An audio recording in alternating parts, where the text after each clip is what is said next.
Okay, let's continue our applications of classification of sister algebras. Bhishan, the floor is yours. Take it away. Thanks. So, so today I'm going to talk about a different application than last time. Why does this mouse follow me around?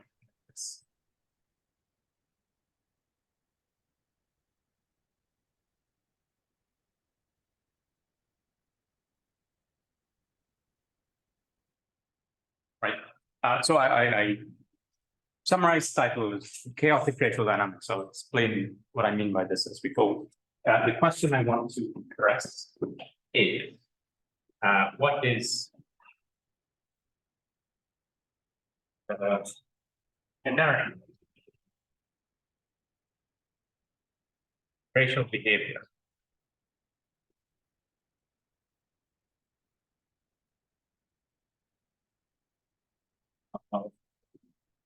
Automorphisms.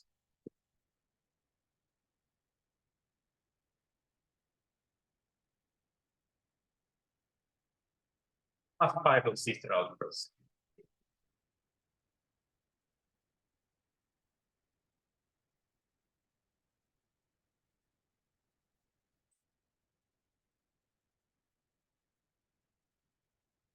I guess I mean stably finite.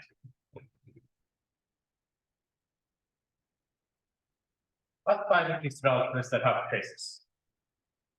Just to remind you, by classifiable, I mean this class of infinite dimensional, simple, separable, unital sister algebras that have finite Euclidean dimension and satisfy this universal coefficient.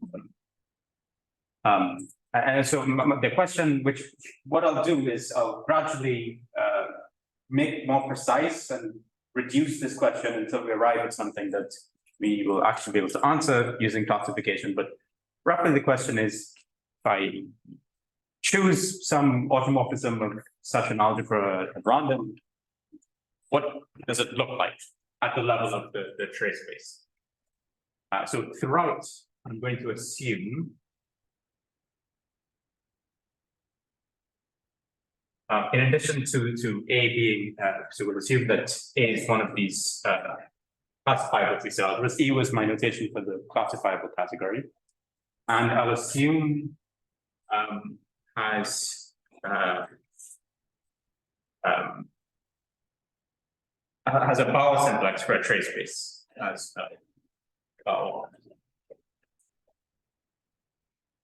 simplex as its trace space.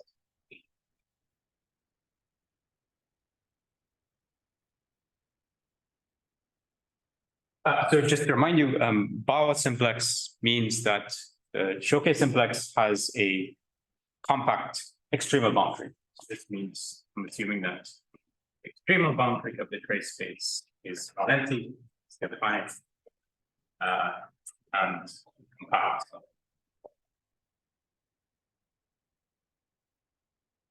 All right, so I'm going to address this question in this under this assumption. So just because it came up last time, how to give an example of a sister algebra with such a trace space. So example of a sister algebra A that satisfies these assumptions. So if let's suppose that X is some compact Hausdorff space.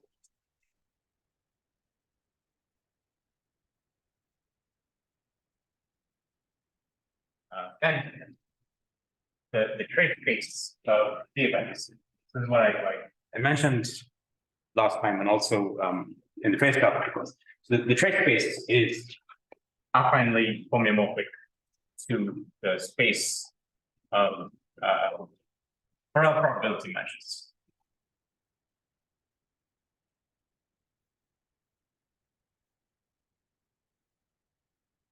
And in particular, the external boundary is just isomorphic to, it's homomorphic to X by a point evaluation. So, points.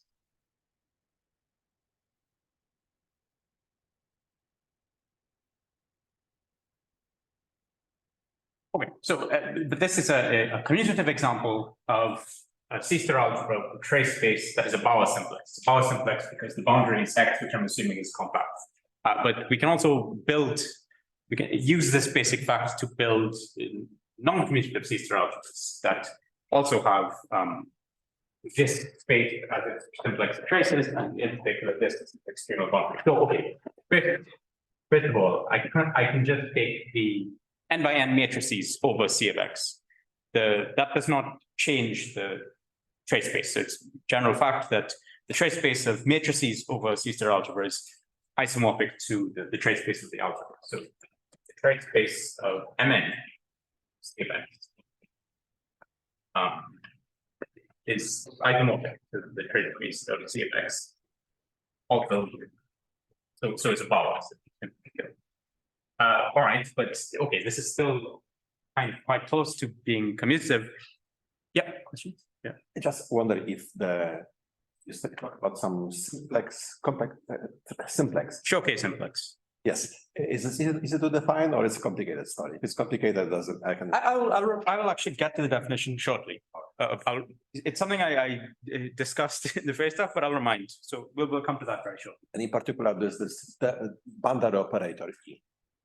You are going to explain it, or okay? So this is not even an operator. This is just notation. So this means the extremal boundary. So what I mean is, if this is a compact convex set, it's just the extreme points. So for a square, there are these 4 points. So it's just the points that cannot be written as convex combinations of other points. Okay, yeah. Because this trace space is always part of some affine space, I guess. Yeah, so a trace space is a particular kind of compact convex set called a showcase simplex. But in finite dimensions, it just means what you think it means. It's a simplex in how you visualize it. So, you know, a line or triangle or tetrahedron. Okay, so it's in some affine space. Otherwise, we wouldn't be able to talk about extremal points.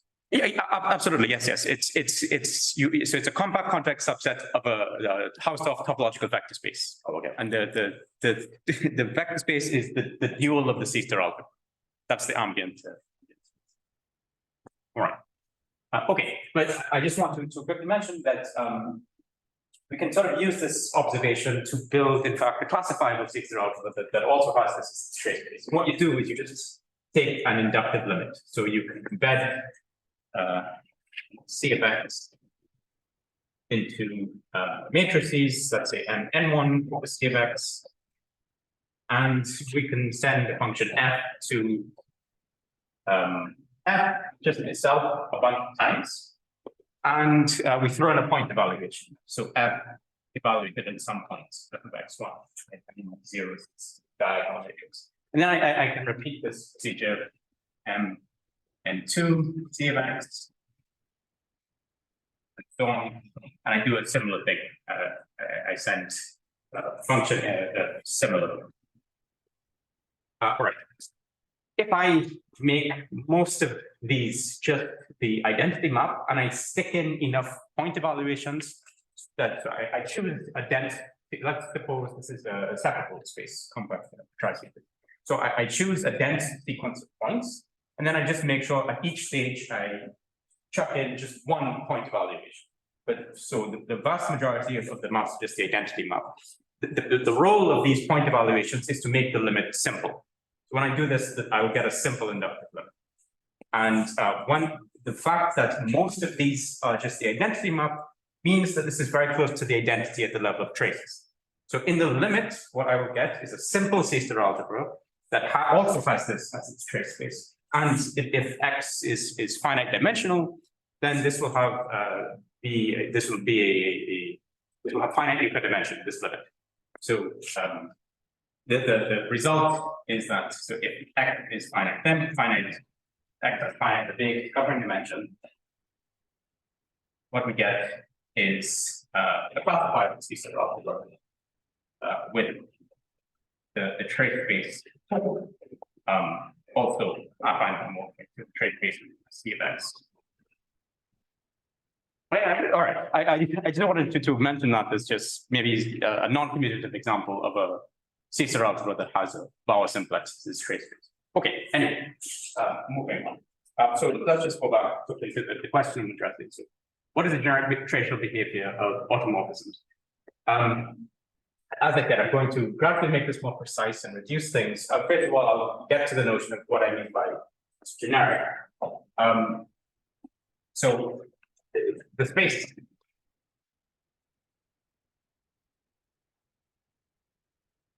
automorphisms.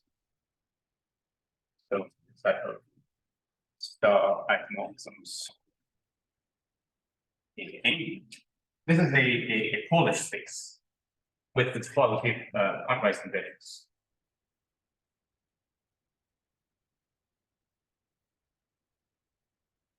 When quickness in quality.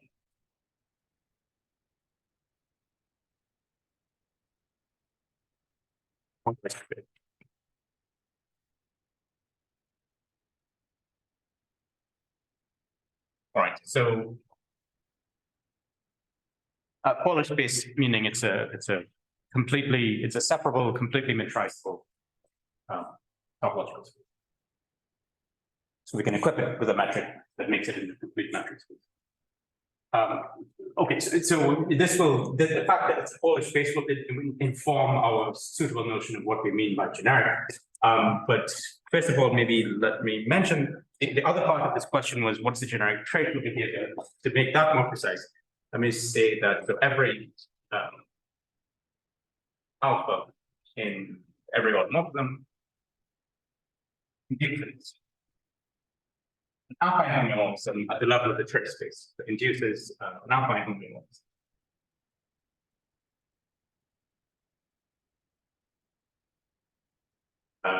T alpha.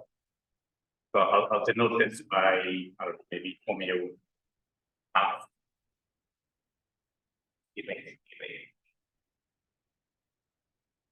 So this just sends a trait that's sent to trait equals alpha. That's the model. So the question asking in other words is what is the generic behavior?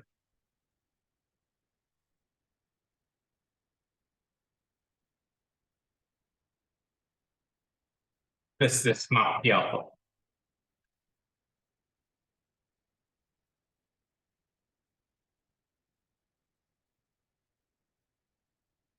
Right, and then the right notion of generic in the setting of a Polish space is something that holds for at least a density delta set. So, if we're looking, in other words, for properties of this map that holds residually, so generic holds these.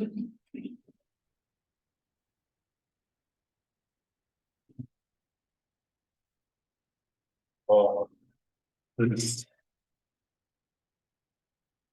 density delta set.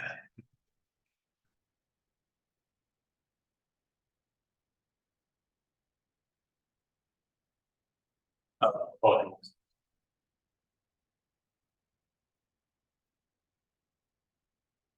Right, so a countable intersection of open dense sets is what we're looking for. All right. So okay, this is our first more precise version of the question that we're asking. Let me now remind what kind of structure this is. So let me just quickly remind you what showcase simplex is. All A is showcase simplex.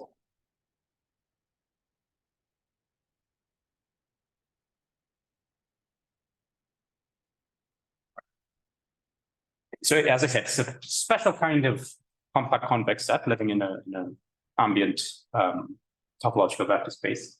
And the defining property is that there's a one-to-one correspondence between points in the simplex and measures on the boundary. So there is ID.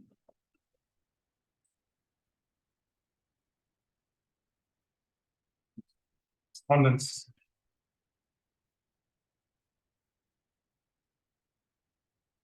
One hand, we can map from the traces to the measures, the Borel probability measures on the boundary. Okay, right. If one of the assumptions on A is that it's separable, so it's not just a showcase simplex; it's a fragment showcase. Could you explain why this del E T of A is called boundary, not vertices of this complex? Finite-dimensional case, it's not a boundary. The set of vertices. Yeah. I mean, okay, it's a good point. I don't know. Yeah, I don't know if I have a ready defense to this terminology, but yeah, it's not mine choosing. All right, so but okay, what is that very thing that you like in the retractable setting? It is it's a Borel effect. So it makes sense to speak about measured living on this Borel subset of the simplex. Okay, so the map sends a trace gets sent to its unique representing measure. So this is what's called representing measure of the trace, and the defining property of this is that it tells us how to evaluate affine functions. In the setting here, we're in a C-star algebra. Affine functions are just given by actual self-adjoint elements in the C-star algebra. So the defining property is that the trace of A is just given by integrating A hat. So A hat of A is a self-adjoint element, then this A hat is just the evaluation of. So A hat evaluated at trace is just it's the parent trace of A. So the feature of the representing measure is that if I want to know how to evaluate a trace given self-adjoint element, I just evaluate this integrator, this function A hat over the boundary with respect to this measure. Well, so evaluating a trace is just integration with the boundary. So that's one way around, and then the other way around. Just flip this more or less.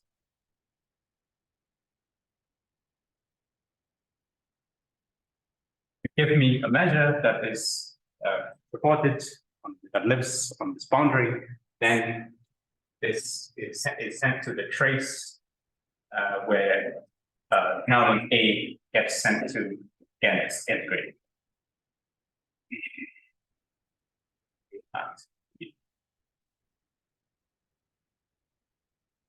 So, and I will. Sorry, I have a question. Why do we need these measures on this set? Isn't it true that every automorphism of A, yes, induces this some transformation of this Yeah. del ET of A? Yes, that's true. Yes, And this induces, of course, transformation of measures. Yes. I will make use of this. Do we need these measures? Yes, we need these measures. Well, it'll come out shortly, but yeah, I will. I do want to be able to replace looking at just arbitrary traces by equivalently looking at measures. I do want to do this. I mean, here's a reason straight away. In fact, maybe I'll call this a lemon.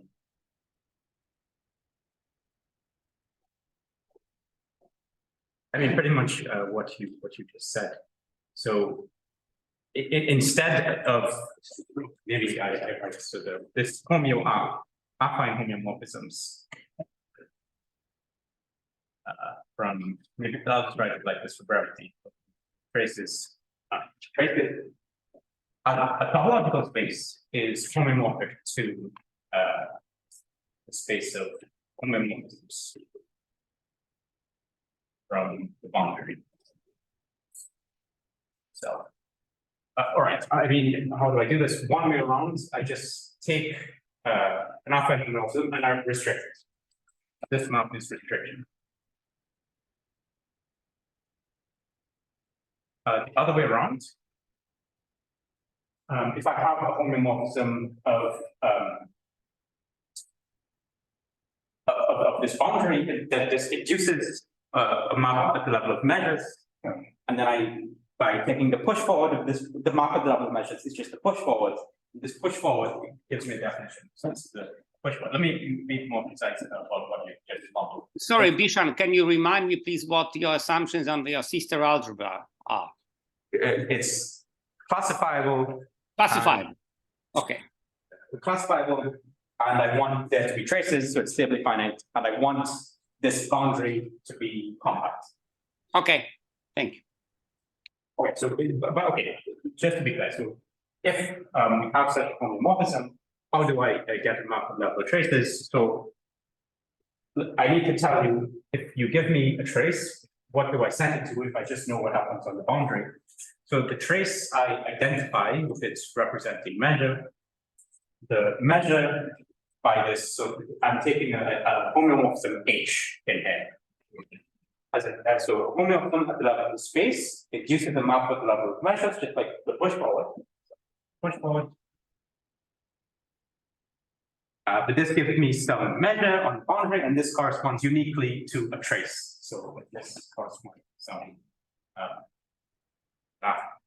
maybe Troll wasn't a good letter because let me choose it like this. Let me use sigma.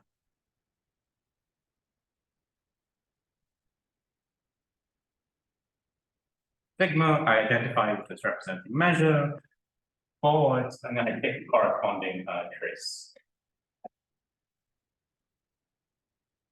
Wait, so this, I want to call this formula.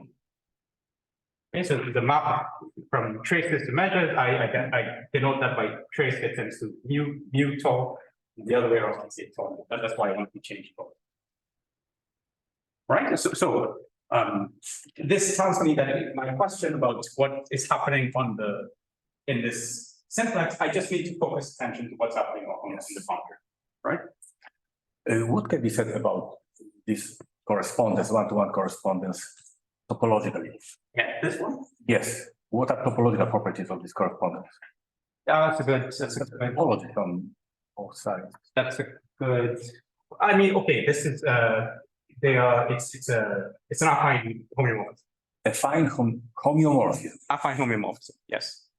This map because these are both in which topology? The topology, the weak star topology. Weak star topology. Yeah. Okay. Affine homeomorphism and weak star topology. Yeah. So this map between traces and measures. Okay. So just to write down the conclusion we reached there. So we now further refine our question to what is the generic behavior? What's this? That's so what is the generic behavior?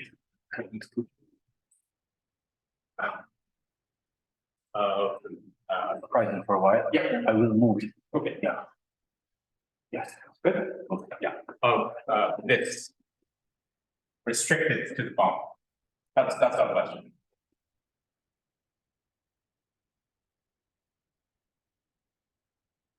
Okay. Now we're going to continue this refining process. The next observation is that every automorphism has to fix some trace. Let me call this another limit. Every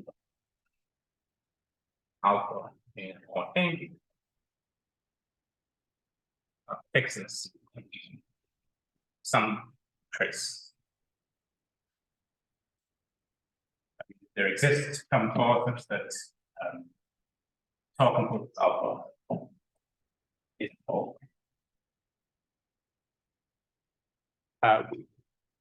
Why is this? It's because of improvement.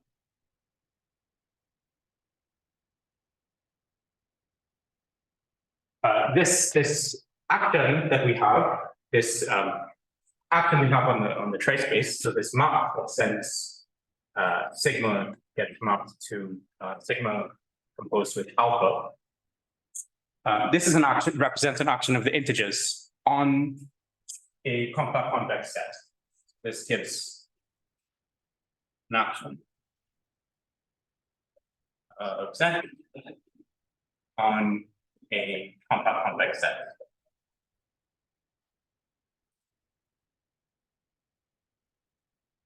Okay.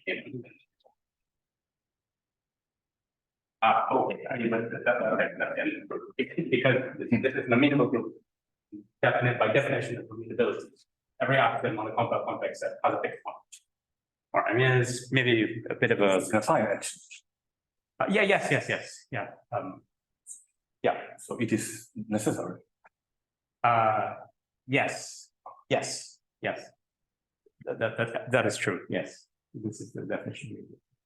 Okay, but maybe you don't need probably the full force of this notion of being amenable to use this. But.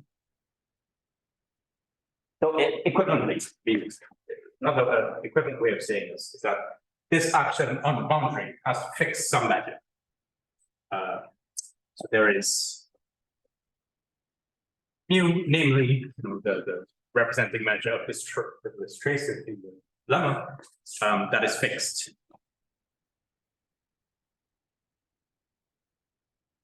By this restriction.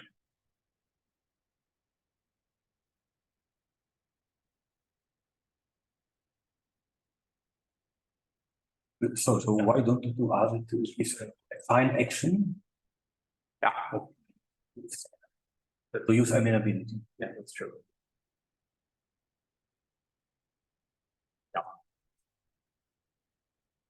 Okay, so this means that I write my set of the as the union over all traces of what I would denote by alt A.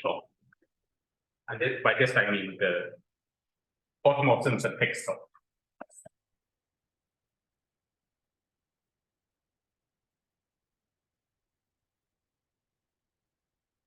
So now, again, just to refine the question,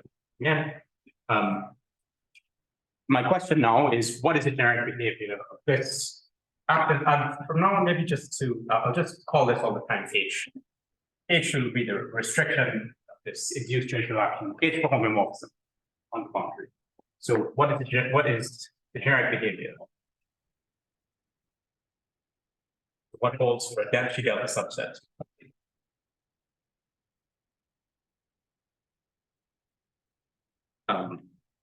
Of automorphisms in this. I fix a trace.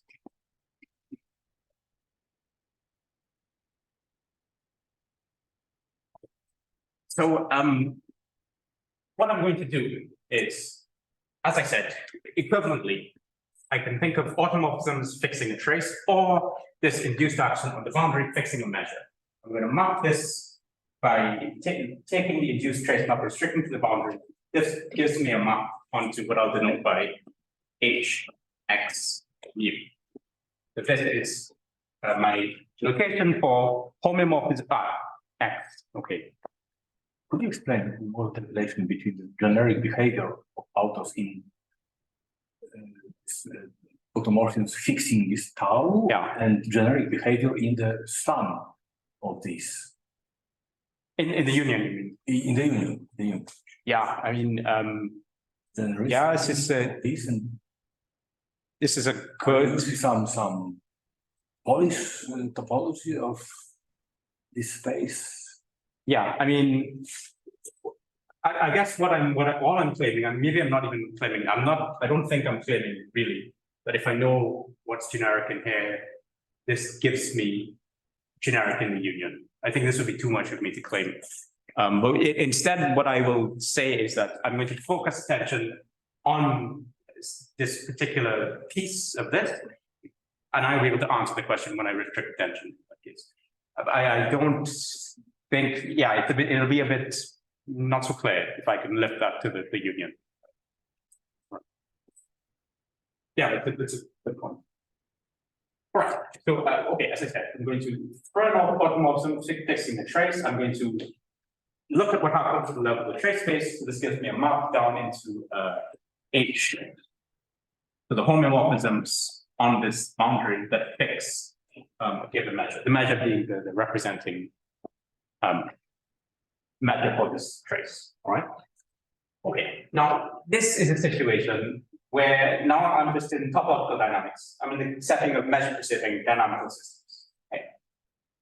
And there's a lot that's known about generic properties of measure-preserving dynamical systems. So what I would like to do is just use that knowledge that's out there of what's generic in, and I would like to conclude that the lift of these generic properties is generic in A. That's not obvious, that's true, so that's a question we need to address. So when okay, again, in the reduction sequence of questions. So the question is, when can we conclude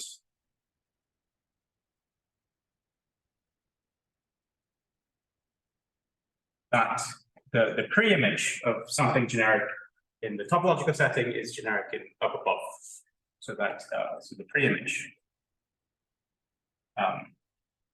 living in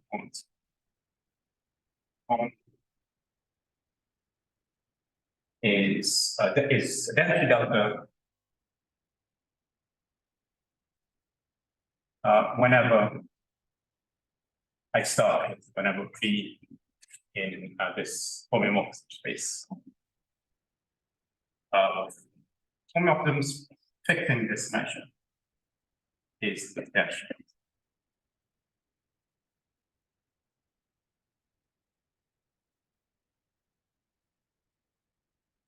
Right, so if I can answer this, then I will be able to say, okay, I know a bunch of things about this. I just left it to the C-star level, and that will be an answer to the question. So Now this is your definition of generic, dense G delta. yeah, or at least property density delta. Dense G delta property. Yeah, or well, really a residual property. This is at least a density delta. Some of the properties I'll tell you about are actually on the nose density delta. Some of them at least contain density delta, which I think is the right notion, usually, for what one is talking about. Okay, so here is an answer to this this question. So, okay, maybe let's say. So let's take classifiable C-star algebra. So with this boundary space, non-empty to charge space, and I want it to be compact. And I also want to have a bit of a technical assumption. So I want and such that the pairing up. The pairing up is this knot that goes from KP matrix traces. Just the evaluation. And I want this to be trivial.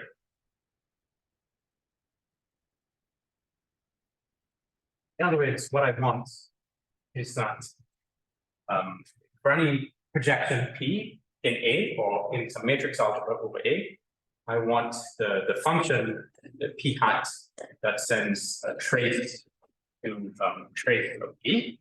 I want this to be constant over projections. So this should be constant for any fixed P.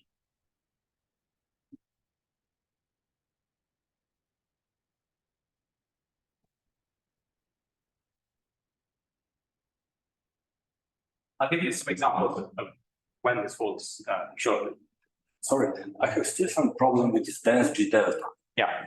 Those, if I'm not mistaken,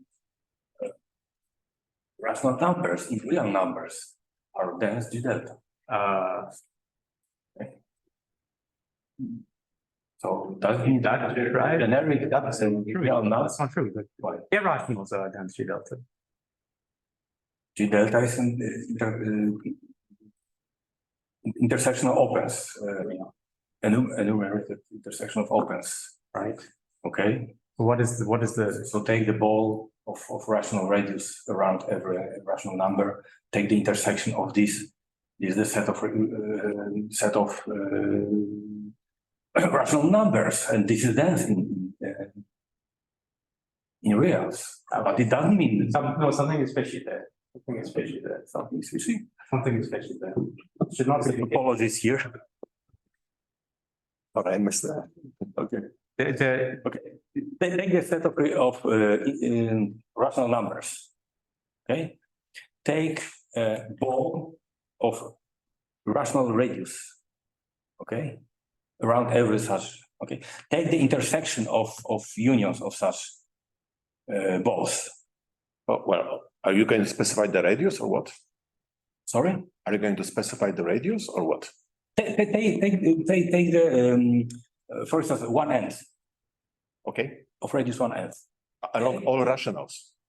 Yes, around every rational, you take the ball of radius one end. Well, clearly it's all the already aligned. Yes. Yes, The whole. yes. Yes. Yes. And then you are yes. Contradict density. The irrationals are dense G delta. Not the- Dense G delta. But this is exactly the You said it. I'm not from, okay, if it was dense open, then I would understand it. It means, But it's just an intersection of dense open subsets. yeah, but it's an intersection of dense open. So this is your meaning of generic. Yeah, Okay, I get it now. yeah. Okay. So, but yeah, but precisely I'm talking about the irrationals rather than the rationals. Absolutely. Okay. Okay, all right. Okay, so just to return this, I have something generic on the level of dynamic topological spaces. I'm going to lift it to something generic on space algebra, and I claim that under these assumptions I can do this. So then this question has a positive boundary. Then T inverse B or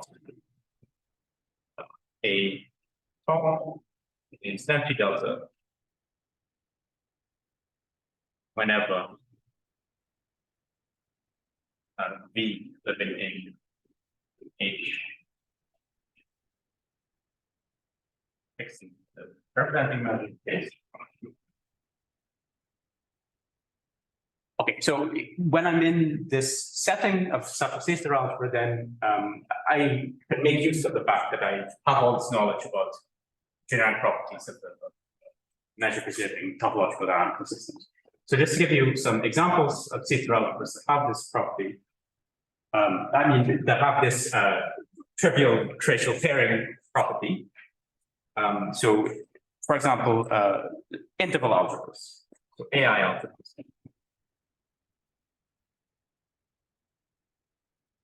AT algebras. Okay, just to remind you what I mean by AI, AT. I mean inductive limits of continuous functions from the interval. Okay, but I mean only.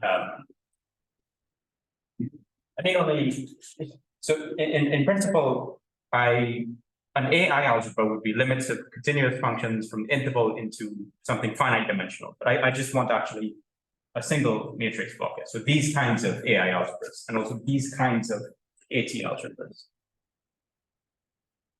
So continuous functions from the state into a single matrix algebra.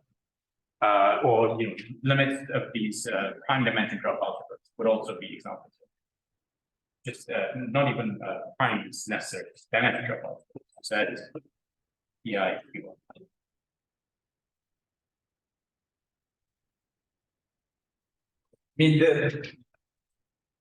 What unifies all these examples is they are homogeneous or sub-homogeneous C-star algebras, where the base space is connected.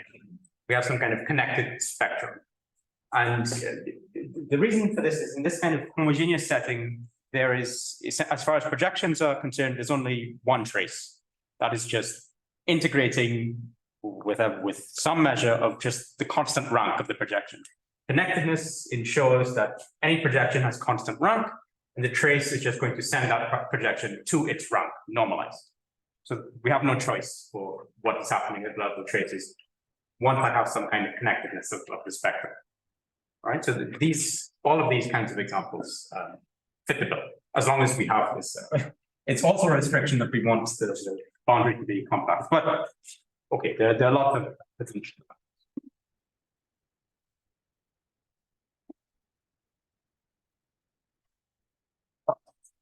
So I'll tell you a little bit about what kind of generic properties of measure preserving dynamical systems we can access. But first of all, I just want to talk a little bit about the proof of this. Yeah. So could you explain this triviality? Yeah. It's constant for A to P. Yeah. So you pick the projection P. Yes. And this gives me a function P hat. Yes. An affine function. I want it to be a constant function. Yeah. And it's a constant function. Yes. This triviality. So an example would be just take continuous functions from the interval to the matrix algebra. Wait a moment. There could be a zero projection, for instance. Why not?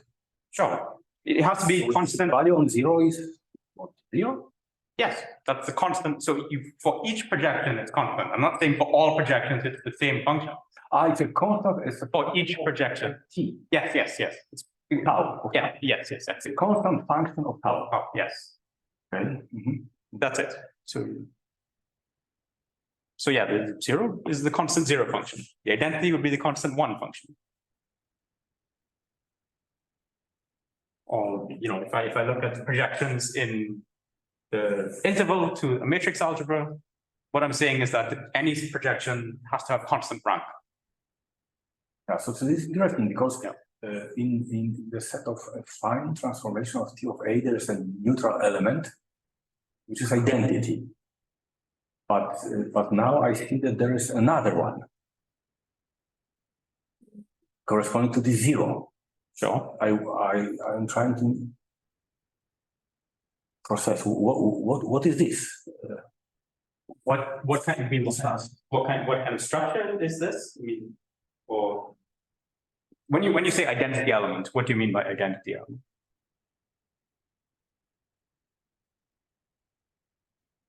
On the right-hand side, you have a distinguished element because sorry, a fine of T of A.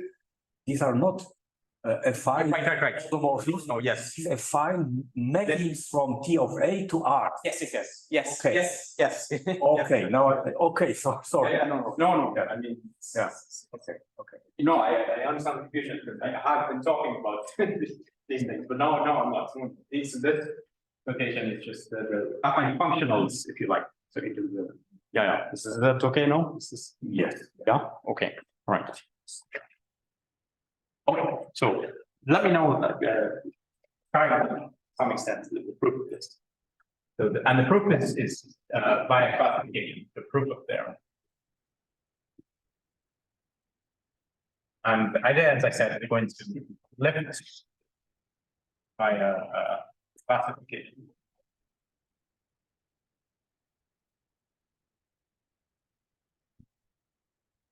Right. So let me describe in some general terms what the strategy of the proof is. So let's suppose that we have some invariant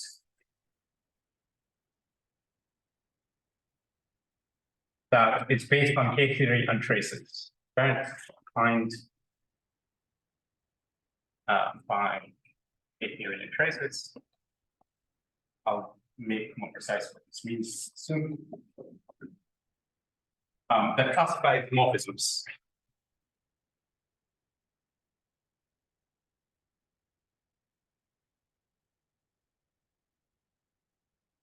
All right. Remember, in the category of classified and Cicerone by morphism, I just mean a unital star morphism. And what I mean by classified morphisms is I mean two things. First of all, existence. So every morphism at the level of this inf, whatever it is, can be lifted to a morphism at the level of algebras. Every morphism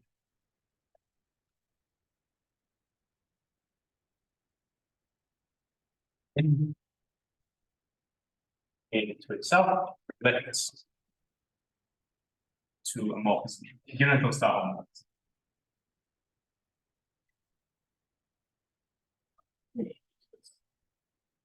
And I want uniqueness. The uniqueness in the setting of the topology of quantized convergence in odd A, and also in the sense that I described on Monday. So I want to know that, let's say, for every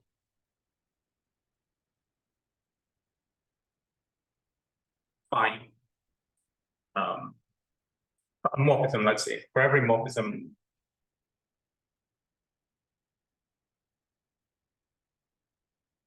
phi A to A, every finite set. So on Monday, I was talking about compact sets, so let's stick with finite sets. Okay, so every finite set finds out A, and every epsilon bigger than 0. There is some delta bigger than 0. Such that if I have some other morphism, let's say phi,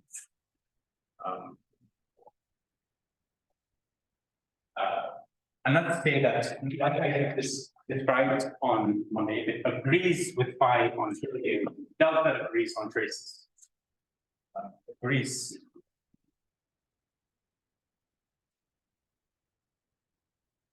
with phi on K theory. And delta agrees on traces. Then I can find some unitary that conjugates one to the other on the finite set up to F. The unitary.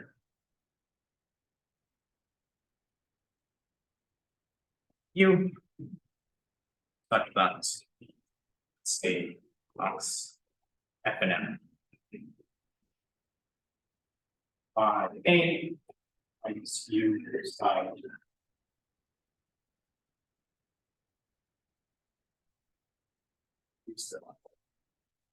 That's enough. All right. So this is like the situation I described on Monday. I will make more precise soon exactly what I mean by based on the invariant defined on K theory trace. I'll tell you exactly what this int is. But Sorry, now we are talking not necessarily about automorphisms. now that's true. I mean, I might as well be talking about automorphisms, but this is more general. It's more general, yeah. The setup doesn't require automorphisms. In fact, the setup I can allow for some different domain. I can just talk about morphisms from some. It's like on Monday I stated the theorem and I said B didn't have to be simple in particular. And I wanted to use that fact on Monday. In this setup, I don't see that level of generality. So maybe I should have just stuck with automorphisms. But on the other hand, but on the other hand, all of what I'm going to say also works for endomorphisms. Today, well, let's just take a look. Okay, so let's suppose I have this inf. I'll tell you more exactly what it is soon, but let's suppose we have such an inf. So then the strategy is for proving the theorem. All right, well, let's just remind us what are we actually trying to prove there. So I'm trying to show that for some density delta subset V living in A, the pre-image is a density delta subset of automorphisms. I'm not going to show you the G delta part, that's kind of easy. I'll show you the density part. So I need to fix some automorphism alpha, and then I will show you how to nudge the automorphism alpha so that the restriction of its tracial action to this boundary lives in whatever set V that I want. Okay, so I start with an alpha, I start with this V that I'm interested in, and I'll argue that I can nudge alpha so that the tracial part lives in V. So the strategy is one. As I said, we will configure in alpha so that let's not do anything to the K theory. Let's keeping its K theory part the same.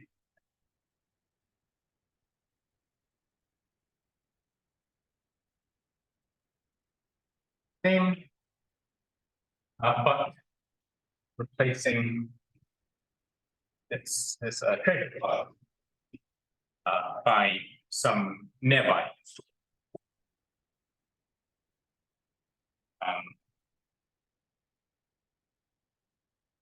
Nearby H. Yeah, I'm assuming that V is dense, which means that for any action T alpha, I can find some nearby H that's close to it.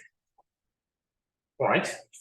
Now I have a new invariant in alpha point where the theta part is the same as for alpha, but I've nudged the tracial part. Now I use the existence part of the in the fact that in classifies morphisms. So I use existence to lift the perturbed invariant.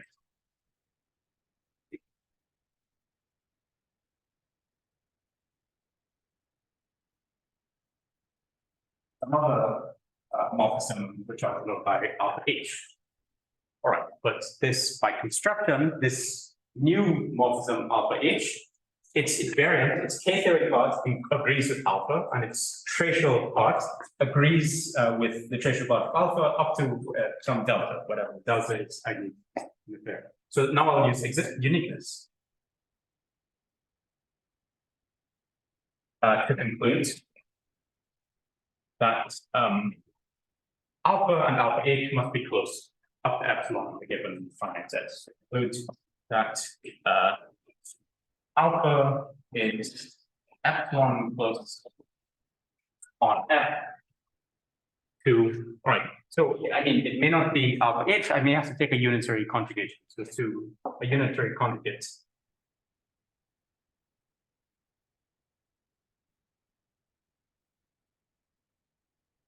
Of alpha H.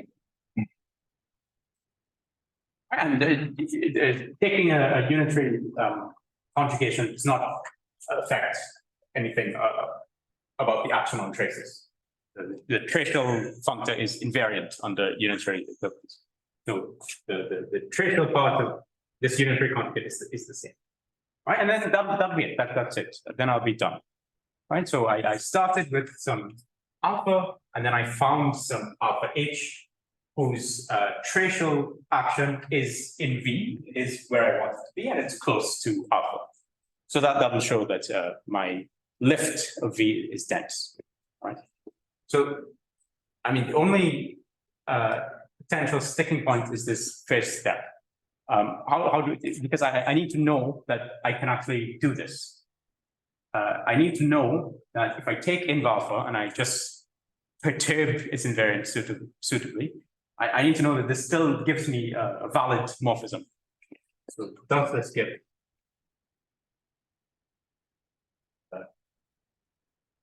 a valid inf morphism?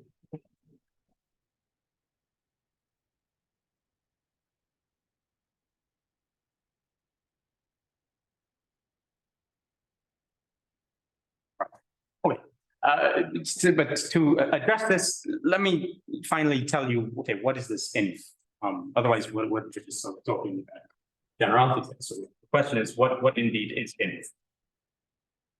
And this is what I have mentioned a little bit on Monday. So it's we need to take into account some extra pieces added to the LA invariant. Let me tell you about exactly the pieces that you need. Okay, so okay, recall that if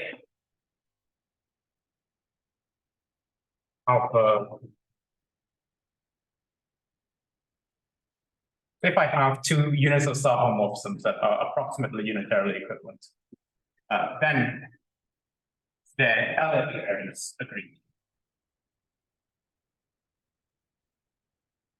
Okay, so this just remember means that there is some sequence of unitaries such that alpha A is limit of UN beta A UN star for every A. All right, so unitary equivalence or approximate unitary equivalence doesn't affect K theory, it doesn't affect traces. So if I have two maps equivalent in this way, they get the same Elliott. So yes, if I understand, alpha and beta are not necessarily automorphisms. Yeah, for this statement, yeah, sure. But should they be endomorphisms? Yeah, I mean, I was a bit vague here, but what I mean is Work also for arbitrary yeah, I just mean two homomorphisms from two star homomorphisms. Yes, yes. Alpha and beta, I just mean two star. If you like, let's say unitary. So we don't need to talk about unitizations. But unitary is still living right now. Not to say everything about arbitrary star homomorphisms. What you said about automorphisms? I didn't quite catch. Wait, so you know that this is for arbitrary unital star homomorphisms. Yeah. Okay. Take these results from the previous pages. Yeah. Okay. Like this sort of thing, you know. Where it is essential that alpha is an endomorphism even. This is it's a good point. It's just that I would maybe let's think about it. I would need to be a bit more careful about what I mean, because what I'm trying to relate endomorphisms or automorphisms of the trait space to endomorphisms or automorphisms, measure preserving actions on this. So I guess more generally, I could, as you say, yes, take instead of A to A, B to A, but then I would need to speak about, homeomorphisms, not self-homeomorphisms, but homeomorphisms from X to Y that send some measure mu to some measure mu, I guess. And So what would be wrong with simply continuous mappings between these nothing would be wrong. boundaries? Nothing would be wrong with this. It's just that, no. So everything is more general. Absolutely, yeah. It's just that, then it's maybe a bit more tricky to know what is. Yeah, I just off the top of my head don't know what you can say about a generic, let's say, measure preserving map from X to Y. What's the generic continuous X to Y that sends mu to mu? What does it look like? I don't know. I don't know. Yeah. It's more, it's sure. But yeah, in principle, we could frame this. Most of, maybe not everything. Most of. Sure. Yeah. Work for arbitrary. Okay. So okay, at the moment, let's say we have this star homomorphisms from A to B, then agreement on the Elliott invariant is a necessary condition for approximate unitary equivalence, but it's not sufficient. So, agreement on L. It's not sufficient for approximate unitary equivalence. Here's an example that illustrates this.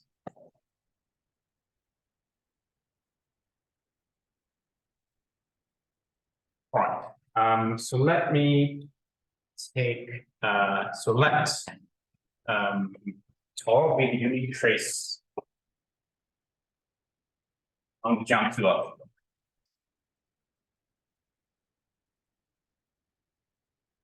And let lambda be the trace on continuous functions on the circle corresponding to the big measure. It's C be corresponding to the big measure. Harvard.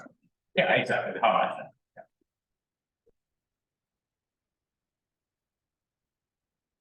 And let me take some number, I want to rotate the circle, so let me take some theta between 0 and pi, and let rho theta be, as I said, the rotation, CFT, reduced by rotation.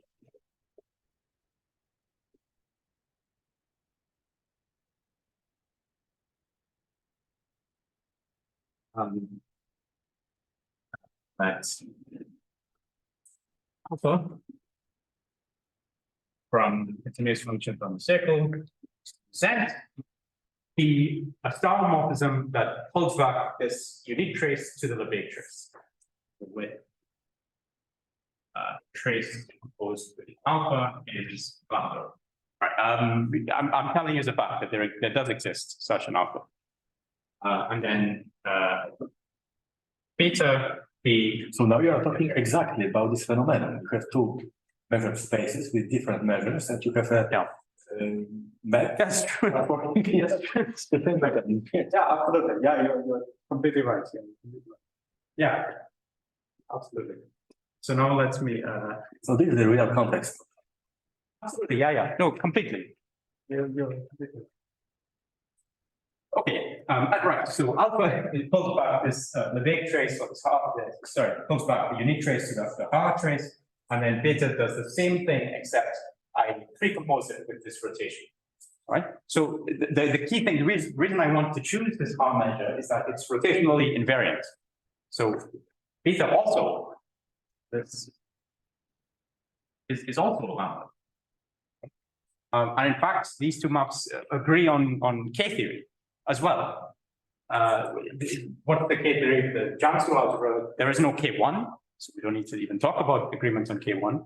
K0 is just the integers generated by the class of the unit.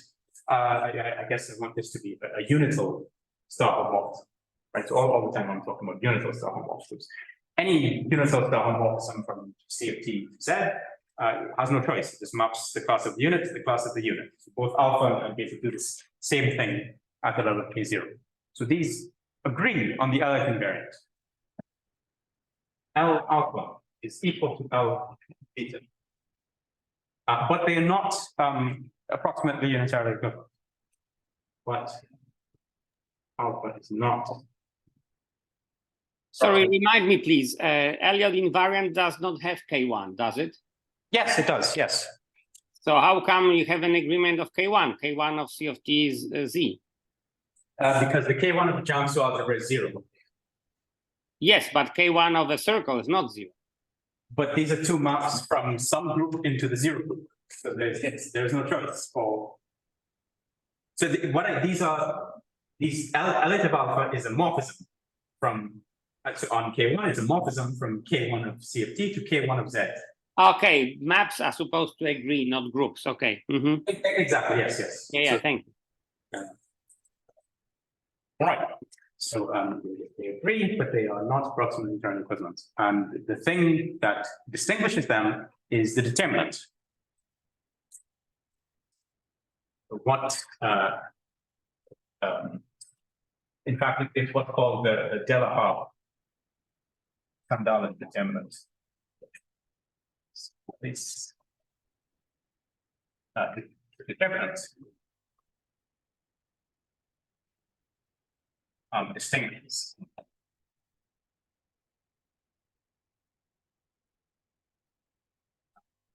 Okay.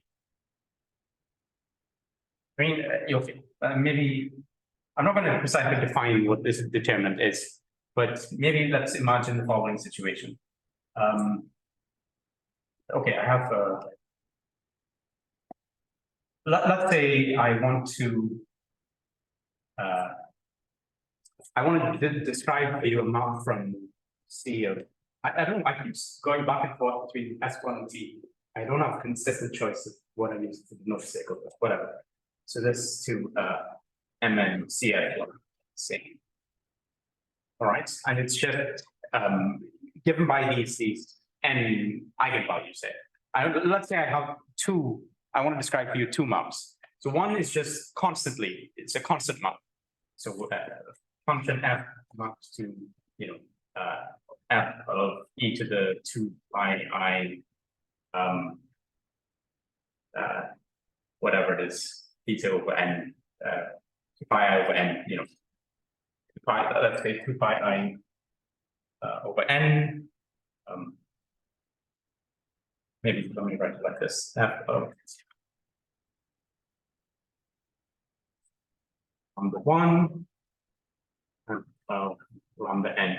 So these are the n groups of unity.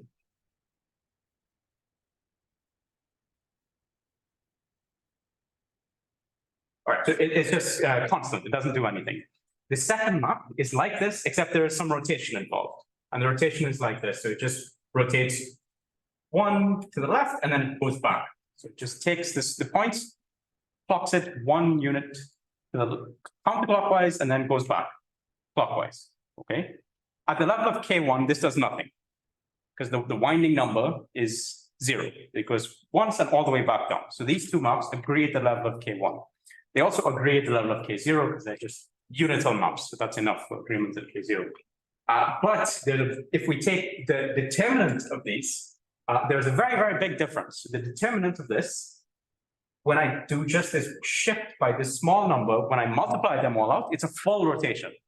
So the determinant is going a full rotation around and then a full rotation back. So if I think of the determinant as a function from C of S1 to C of S1, the distance between these two determinants, this big change and this is going to be large. If I could view this as a function, not just taking the ultimate winding. Right? This is just a kind of, I don't know, motivational example. Or by the determinant, you need Literally the pointwise determinant. Pointwise determinant. So I take this and I multiply these numbers. The product. The product, yes, yes. Yeah.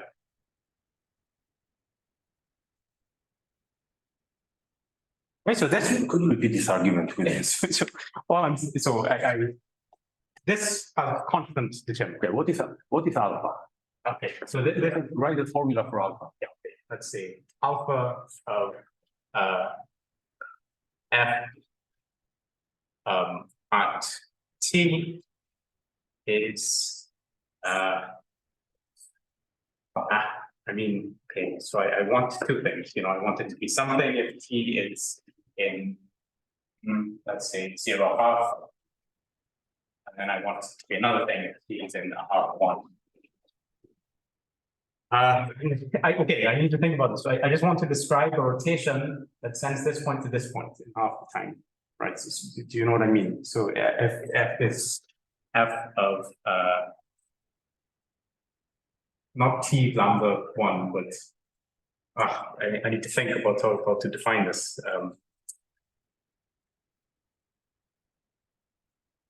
So what I want is that just sort of linearly at 0. You could draw a graph of this fact. Yeah, I could draw a graph. I mean, so if this is on lambda 1, lambda 2, all the way down to lambda n. So at the start, I want it to be f of lambda 1.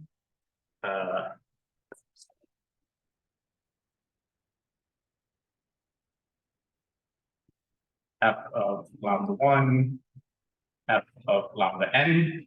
And then so this is at time 0. And then at time half, I want it to be shifted to 1. So this would be f of lambda 2. F of lambda n, and then f of lambda n will be shifted to f of lambda 1. First two are reversed. It's not a reversal. It's a cyclic permutation. one-step cyclic permutation. Okay. And then on the other half, I just reverse. Right, I do a one-step cyclic permutation. In half time, I do it continuously, Mhm. and then I do this just the reverse of that process. Okay.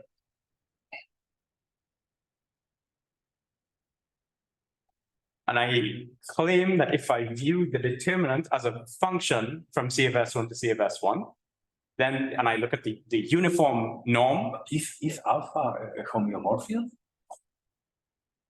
What kind of? It's a star homomorphism. It's a star homomorphism. Yes, it's a star homomorphism. Corresponded to the mapping of mapping of the circle. From the circle to matrices over the circle. Matrix. Yeah. But then you have to compose it with the determinant. Yeah. So this determinant is the determinant of this matrix. Yes. So So this is simply the product of this yes. of these values. Yes. That's it. So why you need these matrices?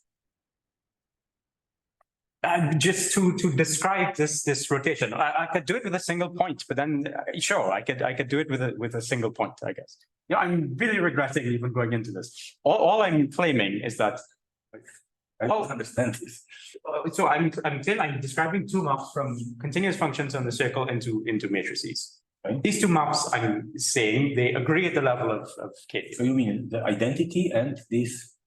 Yeah, this just maps a function f just to this constant evaluation like this.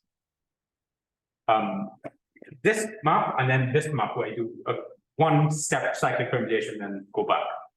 So the only point I'm trying to make is that these agree on K theory and traces, but it can be distinguished by this determinant. If you take the product of these numbers, this is a constant number. It'll just be one, I guess, just constantly one. But this would be some function that wraps all the way around the circle and then wraps all the way around back again. So if we look at the uniform distance between these two functions, it's large. That's all I'm saying. Okay, I mean, yeah, I mean, maybe this is not quite as I was hoping. I was just trying to say, okay, here we have this. I was talking about the maps from the circle into the giant single algebra, and I said that we can distinguish by these this thing called the Delahaye-Sklendales determinant, which I'm not going to define for you precisely. I'm just saying it's sort of based upon just the actual literal determinant of in a matrix sense. It's something that extracts the information from this example that I failed to describe in a way. But okay, but in fact, I'll tell you that equivalently. Let's move on from the determinant. What we can also equivalently look at is equivalently. Is the determinant equivalent to some trace? No. It's more information. It's extra information. It's extra information. This is the extra information. It's algebraic K1. What is captured? Algebraic K1. Algebraic K1. So equivalently. So cat captures.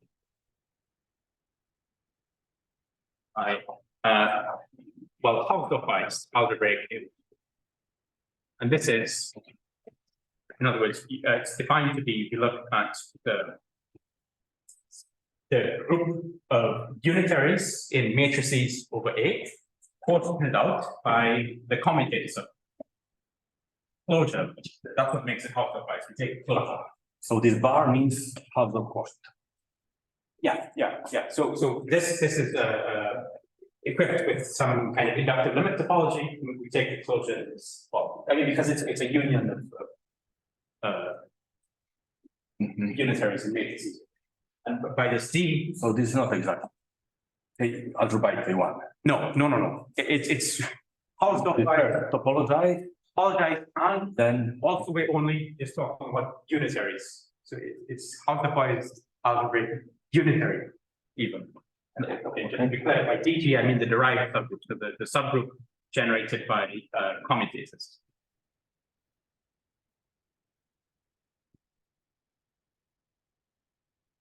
Right, so this gadget, this outbreak K1 captures this given information. In fact, there is a short exact sequence. So the Thompson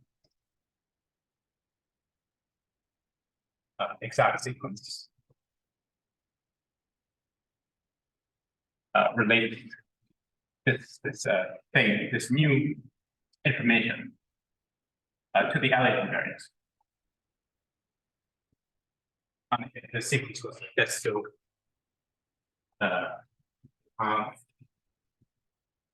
affine functions, rather there's this pairing up between affine functions and traces. I look at the image of K0 in that pairing up. I take closure and I look at the quotient. This is the kernel of a natural projection from this algebraic K1 into actual K. On goodness, operates on the ground. So this is the map that just sends, it's the natural map that sends this algebraic class to the actual K1 class of the unit. This map is the inverse of this Stella-House-Gandal's determinant, which I failed to. So this is split. And it does split. It does split unnaturally. Yeah. So split unnaturally. That's kind of an important technique. That is a construction of the split. Yeah. Sure. Yeah. Yeah. All right. Okay. So this is one piece of this invariant. So the extra bells and whistles you need to add to the invariant is this house-defined algebraic K1, and it is somehow capturing exactly this rotation information that you get in this example. So there is just. So sorry, yeah. my question was how this determinant is related to some trait. And I mean, I guess in this sense. yeah, Yeah. image of this depth Yes. sits in this quotient. Yeah, absolutely. Yes. Yes. I mean, yeah, the way it is. So values of this determinant sit in this kernel. Yes. Yes. Yeah. Exactly. Yes. So this K1 bar is another story.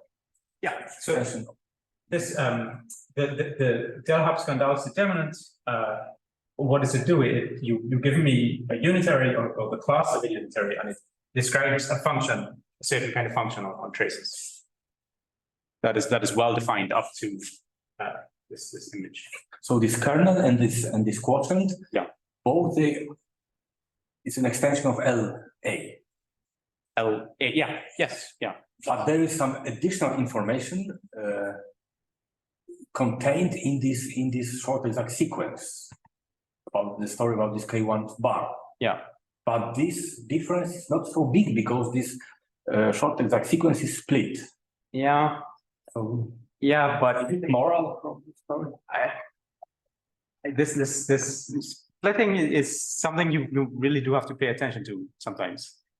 It's and the way you have to pay attention to is exactly in. I'm not going to go through the details, but if we to fill in the details of the Brewster theorem, you really do need to pay attention to this splitting. So maybe not it's not the point of split of Yeah.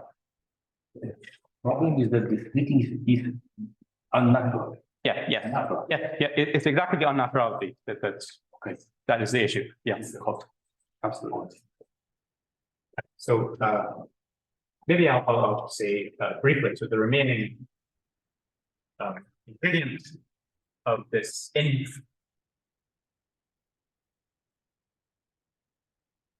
is total K theory. The total K theory is just K theory of coefficients. So it's K underline N. If I just look at all K groups from A, taking values in Z mod N.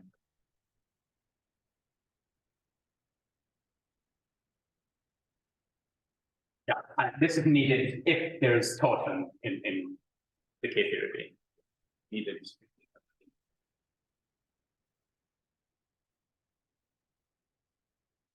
But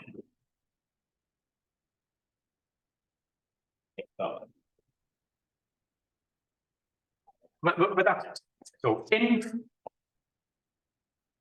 is the L invariant plus this algebraic K theory plus this total K theory. Okay.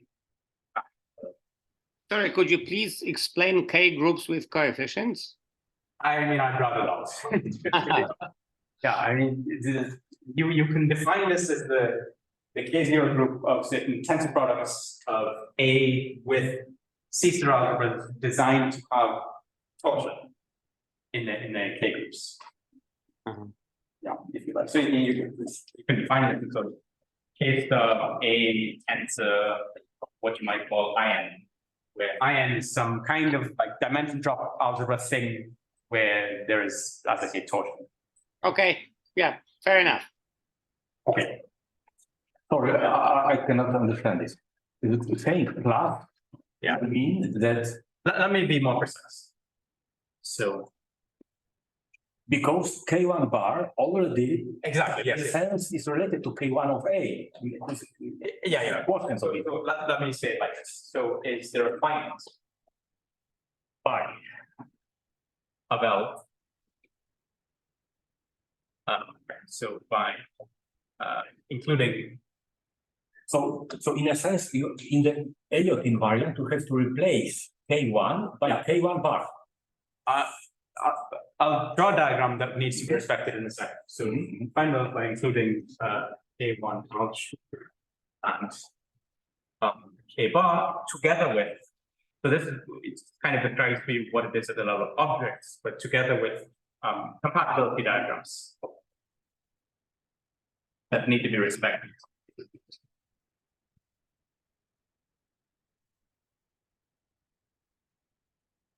And then the compatibility diagrams will be exactly as you suggest, some relationship. I mean, it's this. It just needs to be respected a little bit more. So compatibility diagram 1. So we have this map. The map from I could replace this by an extra arrow from K0 into alpha traces. So let's write it like that. So K0A going to alpha traces, going to A1 ouch, going to A1A. All right. And so the morphism will give me an arrow at each object. So I'll have a map from K0A to K0A, a map from alpha and trace. And again, I could, instead of A, I could put a B here, but let's just stick with the B. K lower bar a part of this diagram or not? Part of the second diagram. Okay. But yes, the two diagrams. Okay. Two families of diagrams, in fact. Okay, so we have an arrow for each of these objects. This diagram has to commute. And then the second diagram is. So vertical arrows are used by alpha. Yes, exactly. Yeah, exactly right. So this is K0 of alpha. K0 alpha. Alpha T of alpha. Yeah, exactly, etc. So alpha A1 ouch alpha A1 alpha. This is the pairing map. This is the rapid projector I described, and this is the inverse of the determinant. And the second family of diagrams that have to be respected is exactly relating this K low bar and, in fact, algebraic K1. So it's K0, A coefficients in Z mod N to their notch.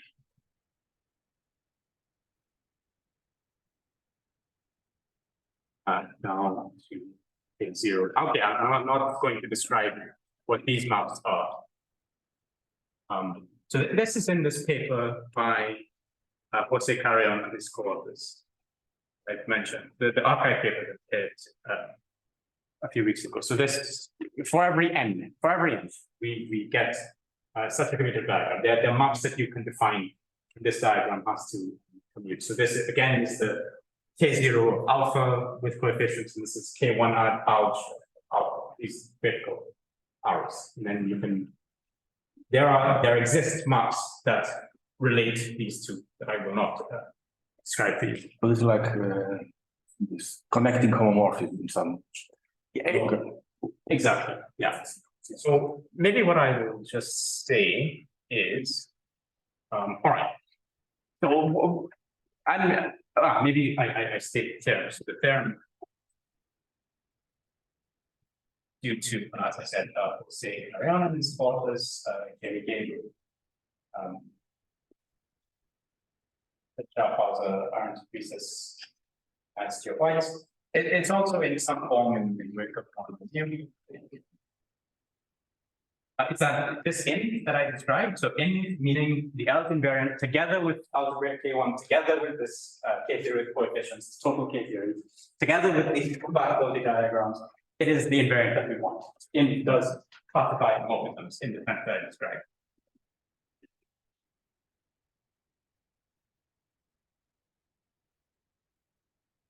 Right. But then remember, I outlined with a strategy of proof of the theorem, a theorem about lifting generic things to generic things. And the strategy was this: we took some automorphism alpha, we nudged its tracial part, we lifted the perturbed invariant, and then we concluded that we get something close to the one we started with. We just need to check that this perturbation in step one was valid. So we need to know that, in other words, what I'm doing is I'm taking an alpha that has these maps, and I'm leaving this K0 part the same, I'm leaving this K1 part the same, I am nudging this part by a little bit, right? But this is where I'm assuming that this is trivial. The fact that this triviality of this pairing means that I can nudge this to whatever I like, I'll still get a commutative diagram. So that's why I want this assumption. So if I nudge this, because triviality means that for any projection P, it's constant as far as a function on traces. So the image is unchanged by perturbations here. And then I will define this map here such that this diagram commutes and then this diagram also commutes. Okay? So the triviality of the pairing is just needed so that this first diagram on the very left commutes. And then I will mention to you that also, okay, we also need this diagram to commute, but we can arrange for that to happen.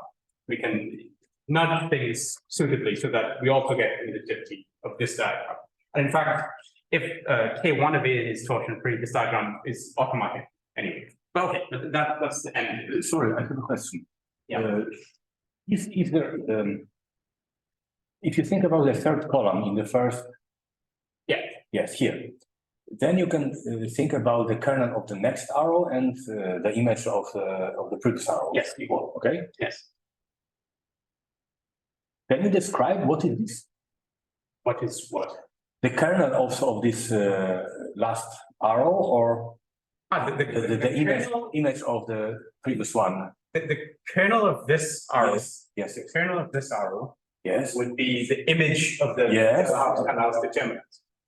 So this is sorry, so if yes, you're right. Sorry, with the kernel of the determinant. The kernel of the determinant. Yes, the kernel of the determinant. Yes. Okay, so kernel of the determinant. Okay, so this Elliott invariant plus the kernel of this determinant plus this total. Yeah, I guess. Yeah. Okay, all right. Okay. So I don't know. The moral of the story is I'm telling you all of this is because this is what you need to look at to prove the theorem. You need to use the invariant that does the job. And I'm just saying that it's not such a big deal with the right assumptions to check that everything works out as you hope it does. Okay, but that's my next question is about what is the relation between K0 with coefficient? Yeah. And this kernel or image we were talking about, because it sits here. So the position of one with respect to that's a very good question. Very good question. Yeah, it's a good question. So we can compose this with this determinant. Yeah. That's a good question. What could happen? I don't think that they're gonna kill or. It might. It might actually. But I need to think about this to make sure. But it's an excellent question, but I just at the moment I'm not sure. I'd have to remind myself. But in fact, it definitely is in this paper. Somewhere. There are many more interesting things behind this. Absolutely. Absolutely. I'm really making a very short story of something that needs quite a lot of attention. And all of the details are spelled out in great detail in this paper. So because of my very natural question, Yeah. this determinant is very important. Absolutely. Yes. Yeah. I'll remind myself. I'll get back to you on Friday about this. Okay. Thank you. Okay. All right. So now we know. Just to remind you, we have this theorem that for certain C-star algebras we can lift generic properties of this measure-preserving topological dynamical system to generic properties of trace-preserving automorphisms of the C-star algebra. So now let me tell you about what is known about generic properties of measure-preserving topological dynamical systems. So let me tell you a little bit about dynamics on monomers.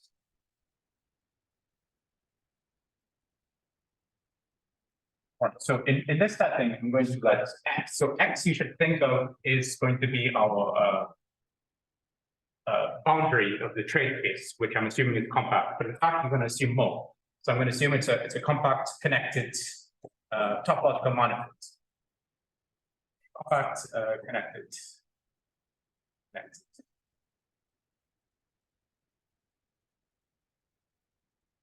Logical manifold.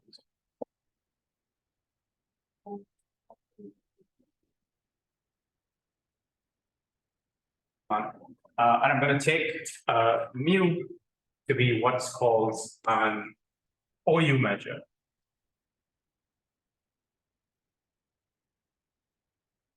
On X. Okay, so OU for Oxtoby. So what this is that I want it to be faithful.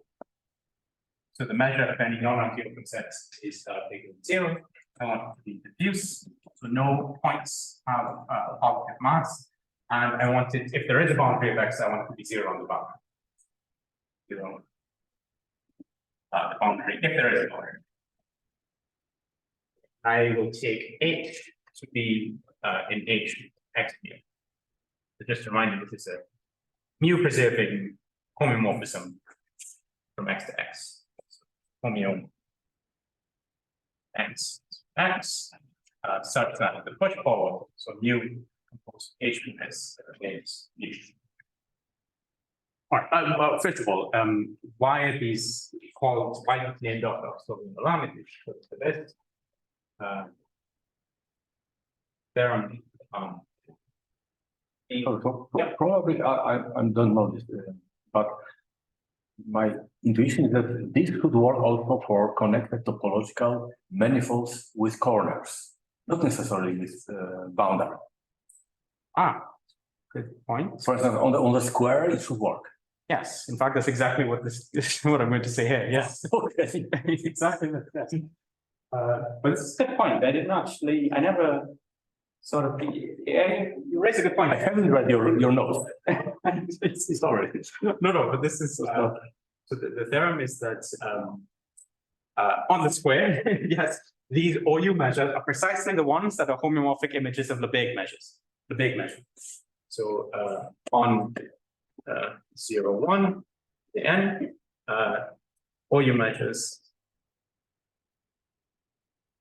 are precisely homeomorphic images of Lebesgue measure. Homeomorphic of Lebesgue. Right. So what I mean is, there is some homomorphism from the cube to itself that pushes the big measure onto any such measure. It's characterized as when that happens. All right. And observation.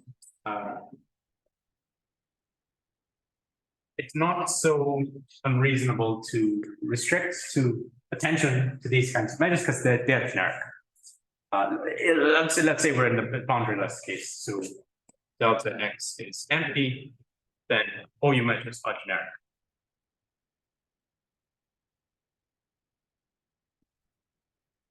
Generic in the collection of all measures, all parallel problems, those measures. So it is a bit of a restriction to only focus on these OU measures, but it's not so ridiculous because they are you can always perturb.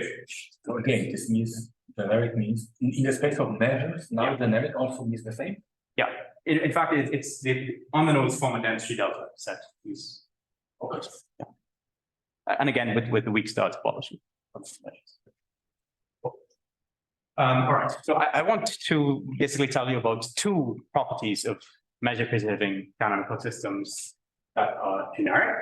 First one, which brings us to the title of this application. My application I said was chaotic tracial dynamics. Tracial dynamics because we're talking about dynamics on this tracial boundary. And here is the chaotic part. So this system, XH, is called chaotic. I mean, it's often called Devaney chaotic in the sense of Devaney. So Devaney has this book, various notions. This is what he defines chaos as. So first of all, we want this to be transitive. H is transitive. You can think of this as meaning there is at least one dense orbit. This is the dense orbit. So this is ergodic. Well, I mean, this The orbit. but the ergodic to me is a measure theoretic notion. I mean, this is purely topological at the moment. I don't know what ergodic might mean in just a topological. Measure is rather. So far, there is no measure. Just we can talk about just Okay. homomorphism dense. And secondly, we want the set of periodic points to be dense. But you wrote this as this in parentheses was explanation of this, but Yeah. you should add the EG. No, it's equivalent. It's equivalent. H is transitive and there is a dense orbit. Yeah. Transitive means that everything is a single orbit. To me, transitive means that there is one dense orbit. No. Transitive is that every 2 points can be connected by an action. Topologically transitive. Okay, topological transitive. Okay. Yes. Topological transitive. Topological. Right. So sorry if this is the confusion. It's topologically. And then the second condition is that the periodic points are dense. So in Devaney's original formulation of this definition, the third required condition, and this is kind of the striking one as far as chaos goes, is what's called sensitive dependence on initial conditions.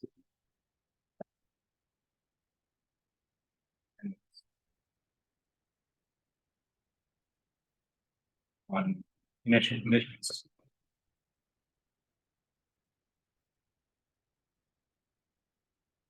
What precisely this means that there is some delta such that for every x and for every epsilon there's a y and there's an n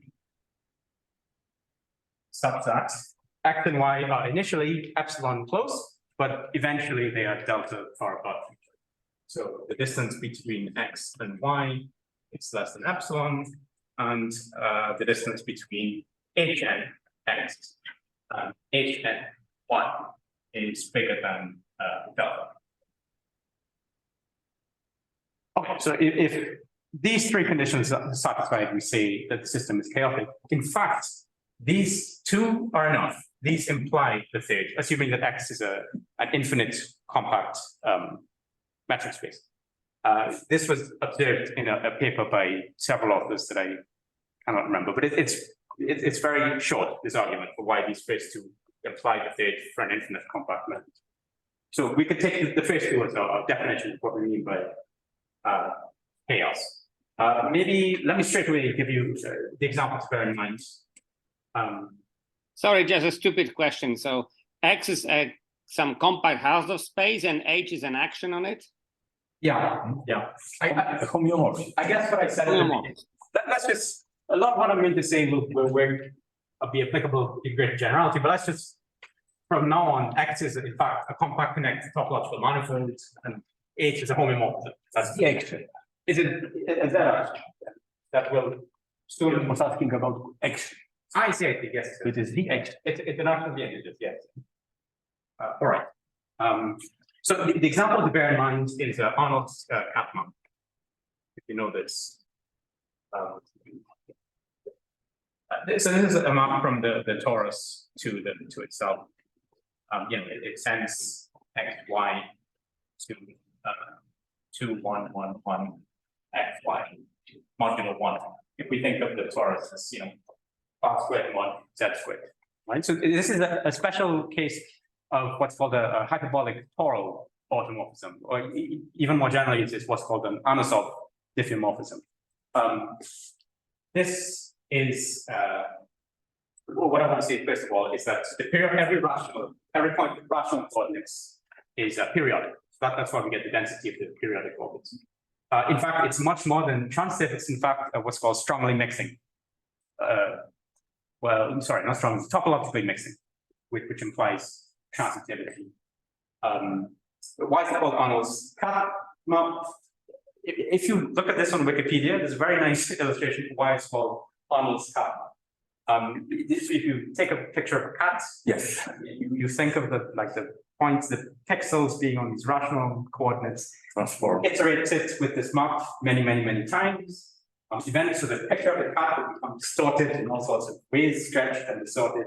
The thing about this particular matrix is that it has two irrational eigen values, and it's it's symmetric. We have these orthogonal eigenvectors, and it's stretching along one axis and it's contracting along the other axis. So we get all of this kind of distortion of the image of the cat along the way. But eventually we will get back to the position of the original cat if we iterate sufficiently many times. So anyway, look at the picture on It happens when you forget to check in your washing machine the cut before washing.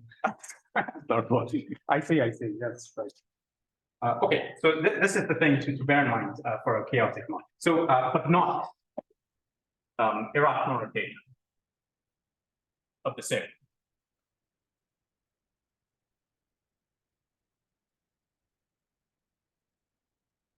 Because, it's minimal, so there are no periodic points at all for this irrational.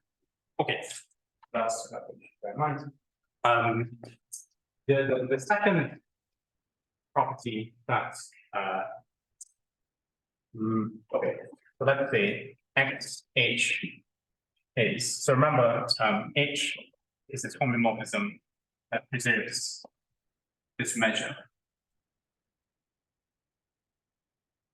Okay, so now we get to this what was mentioned, ergodicity. So it's ergodic. And I'll define it like this: if the limit as n goes to infinity of this average of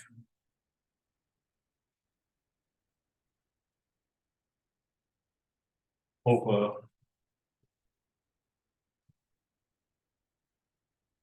so here you should think u and v are just some measurable sets. I want u to be a, let's say, non-null, non-zero measurable sets. Okay. Usually you might think ergodic is defined as invariant subsets are trivial in measure. They either have measure 0 or measure 1. What I've written here in terms of this averaging, it's equivalent to that. That's an application of Birkhoff's ergodic theorem, but let's not get into that. Right. A slightly. Sorry, I don't understand this. Yes. On the left-hand side, you have a number. And on the right-hand side, also. This should be. But it's a measure of something. rescale your measure, the right hand side will be rescaled and the left hand side will be not Yes, I mean, because V appears here. intersected with B. It's the probability method. Yeah, I'll comment shortly on how to interpret this. Maybe it'll become clear. So in this definition, mu is a probabilistic method. Yes, so mu is this in fact, the OU measure that we started with. It's a Borel probability measure on X. Wait, but what happens if U is of measure 0? I think this should be for non-null.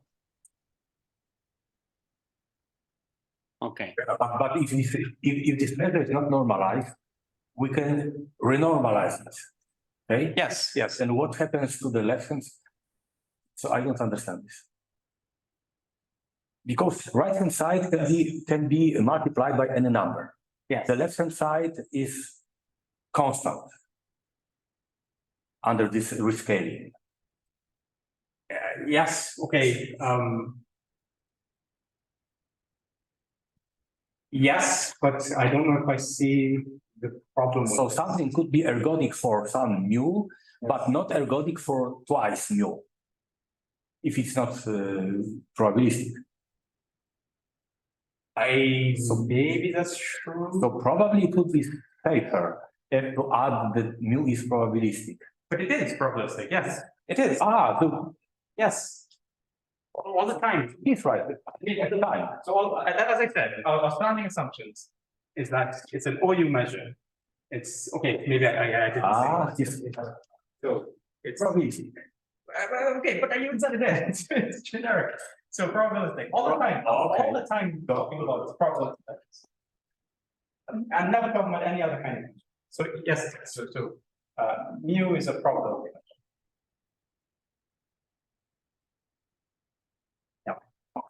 I'm sorry, that was huge. So weakly mixing is just a strengthening of this. And what all it is I'm going to take this to the other side and I'm going to add in some absolute value signs. So the mu h u intersect b over u minus uv. In absolute value is 0. Again, for every non-null community, and then strong mix.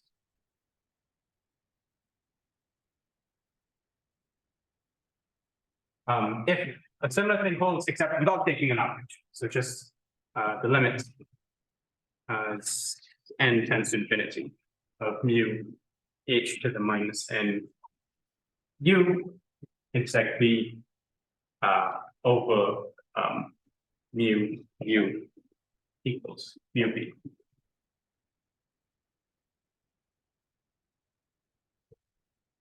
So one thing to note is that strongly mixing implies weakly mixing, and this implies ergodicity. But these are strictly stronger notions. So this implies this, but not the other way around. So an example of something that is weakly mixing, that is ergodic but not weakly mixing, is irrational rotator. You can show that this is ergodic, but it's not weakly mixing. Okay, it's a little bit more complicated to describe one of these, but just trust me, they're strictly stronger notions. Okay, Are there some simple examples of this strongly mixing, but not? I'd have to think about it, but okay. I mean, it's not impossible to write down, but I'd have to think about it. Yeah, but they are strictly strong. Okay, as for how to or maybe I'll say an example of something that is strongly mixing is again this Arnold's.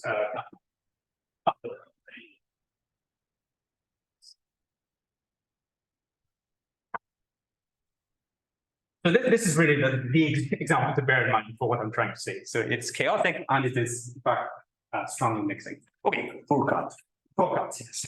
All right. How do we interpret this? I'll tell you how to interpret it in the words of Paul Harmos. So Paul Harmos has this book on lectures on ergodic theory, and this is how he describes the situation.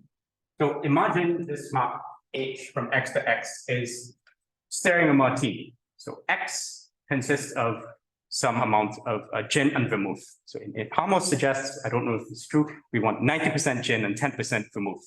So V is the region occupied by the vermouth at the beginning of this mixing procedure. Mu of V in this example is 10%, it's 1/10. So strongly mixing is saying that we're stirring many, many times, and is some large number. And this expression on the left-hand side is measuring how much vermouth we have in a given region U relative to the total size of V. And what the strong mixing is saying that if we mix sufficiently many times, then eventually we have a perfectly mixed drink. So whatever U that we choose to sip from, we have our desired 10% vermouth and 90% gin. Okay. Ergodic is saying that that's true, but on average. So if we mix many, many times, then on average, when we sip, we have a suitably mixed drink, right? Weak mixing is a little bit, it's interesting. So it's somewhere in between the two. And what you can show is that this condition, where I have the absolute value of these here, implies that this condition holds. This condition for weak mixing implies that this condition for strong mixing holds most of the time. So except for a set of integers of what's called density 0. Weak mixing means that when I mix many, many times, I have most of the time a typically mixed drink, except for a few occasions where it's too strong or too sweet. Okay, so this is how you might want to think about these. I think it would be easier to understand what we are speaking about if you rewrite this expression using this fact that H preserves mu as the quotient mu of H to inverse n of U intersected with V divided by mu of H to minus n of U. Because this makes it then a conditional probability. I see. Okay, but I prefer somehow to think about this as U intersect HK of V, because HK of V intersect U is measuring the amount of V in U. So I would prefer, in fact, I wish I'd just taken this to the other side here. It's equivalent. Yeah, it's equivalent. It's equivalent, but okay, that's yeah. All right. So just to conclude now, the so I told you about some properties of topological dynamical systems, these mixing properties and this chaos, and the observation is that these are generic in the situation that we find ourselves. So let me. Yeah, it's very funny because what you said just now is about symmetry of this condition with respect to U and V. Yeah. You can divide by mu of V. That's true. And you put this H to minus K to That's true. to the next. That is true. It's a symmetric function of mu. It's true because we have an invertible transformation. Yeah, That's true. But otherwise, no. I guess we'd have to make a choice. So this is like a comparison of two subsets U and V by the action. Yes. Yeah. Exactly. This. Yeah. All right. So I'll tell you the theorem that just summarizes direct results from topological dynamics. So due to these people, so Katov and Stepan, they will show that mixing is generic, and these other authors will show that chaos is generic. That's not the wrong.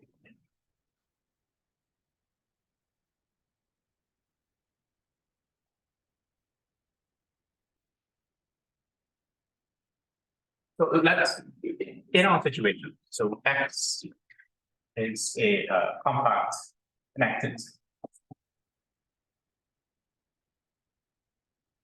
manifold. Mu is one of these OU probability measures.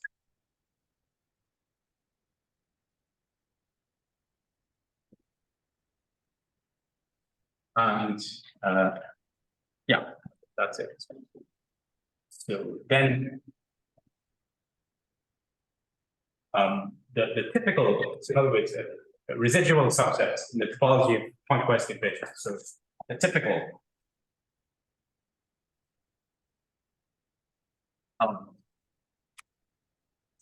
of mu preserving polymorphisms. It's Okay, first of all, it is weakly mixing. Weakly mixing is the one that's typical. Strong mixing tends to be a dense, but tend to be a dense, but what's what I'm looking for? It is analogous to the density of the rationals rather than the irrationals, is what strong mixing tends to be. So it's weakly mixing, and if we assume the dimension of X is at least 2, the typical is chaotic. That means now Meaning contains at least the density delta subset all the time. It typical means density G delta in the topology of pointwise equations. generic. Generic, yes. Typical is generic. Typical means generic, yeah.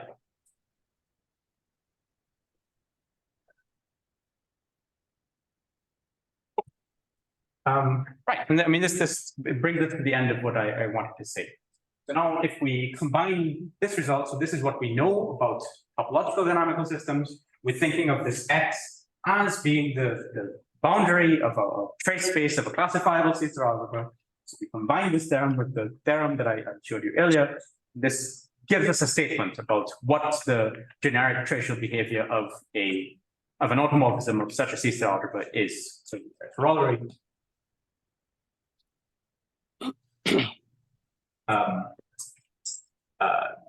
Weak mixing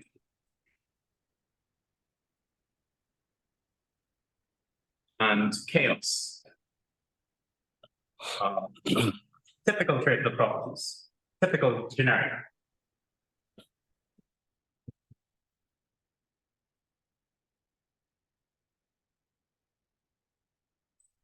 Of automorphisms, of automorphisms fixing a trace represented by an OU measure. So crucially, as I said, mu has to be an OU probability measure. So I'm saying this a bit vaguely, but to make it more precise, we would want the automorphisms fixing a given trace, we want that trace to be represented by an OU measure.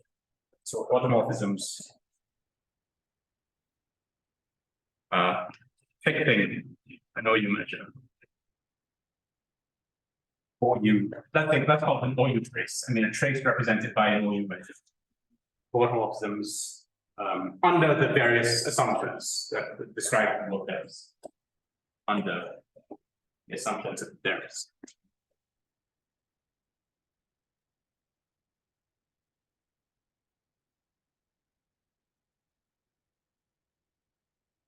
All right. So the take-home message is that this is quite complicated. To make a long story short, so typically an automorphism at the level of the trace space can have quite a complicated behavior.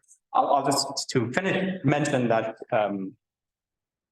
the reason I was interested in reaching such a conclusion in the first place was that one of the important things to assess in the study of dynamical systems on classifiable Caesar algebras is if you give me some action on the Caesar algebra A, and then I look at the action on A tensor with the Jiangsu algebra, just by acting by alpha on the A part and then just the identity on the Jiangsu part.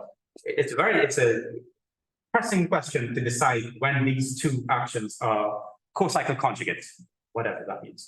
Because if I want to classify actions on classifiable Caesar algebras, I cannot in general distinguish between these two things with any reasonable invariant. So a question which a lot of people try to address is, when do we have this folding automatically? And somewhere along the line of this analysis, some authors would have some assumptions about what kind of behavior you allow on the trace space. At some point, they wanted some assumptions like, we want only uniformly bounded orbit size. And what this observation is highlighting is that that's really quite a restrictive assumption, because in general, this can be very, very complicated. Okay, but I stopped there. All right, thank you very much. Any further urgent questions? George, would you like to ask a question? You have to unmute yourself. You are muted. You can mute yourself. He's trying. Can we do this? Yeah, still muted.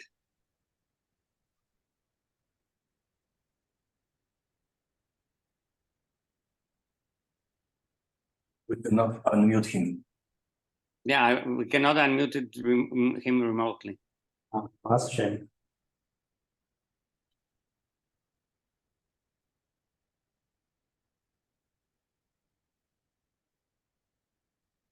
Apparently, he doesn't hear us also. Oh, No. He hears us all right. He just. So please, George, please unmute yourself.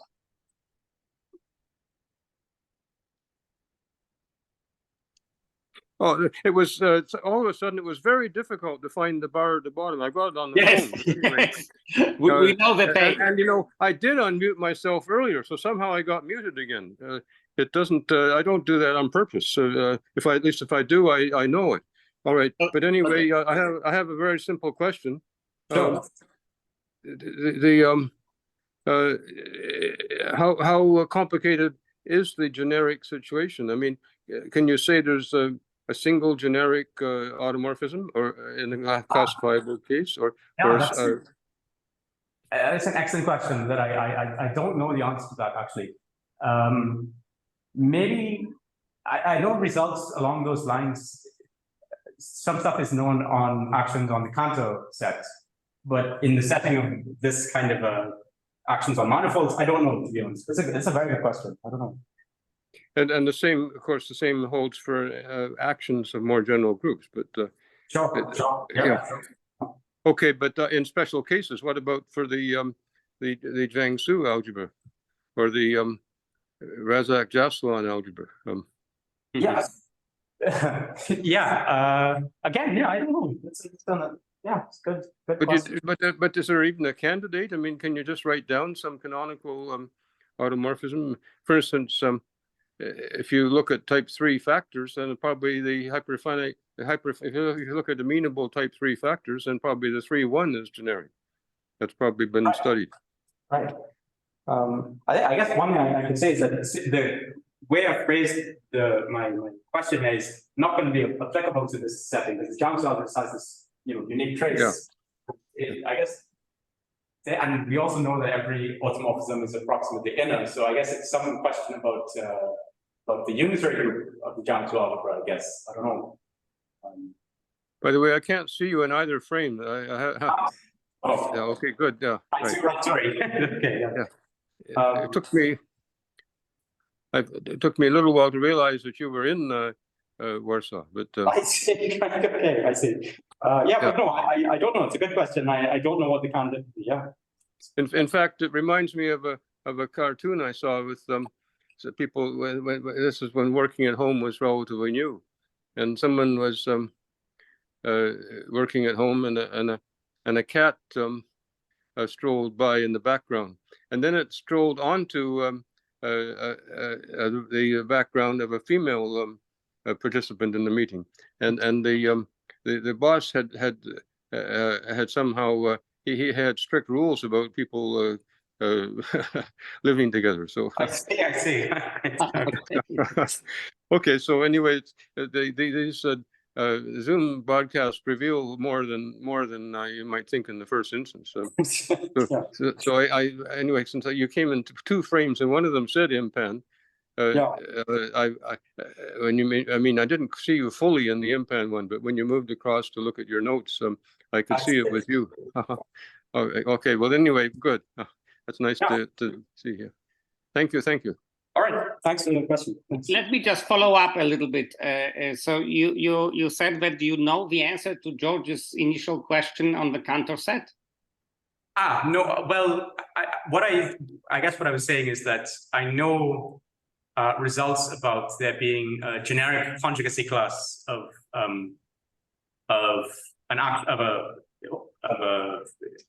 automorphism of the Cantor set. Results along these lines are known in that setting. But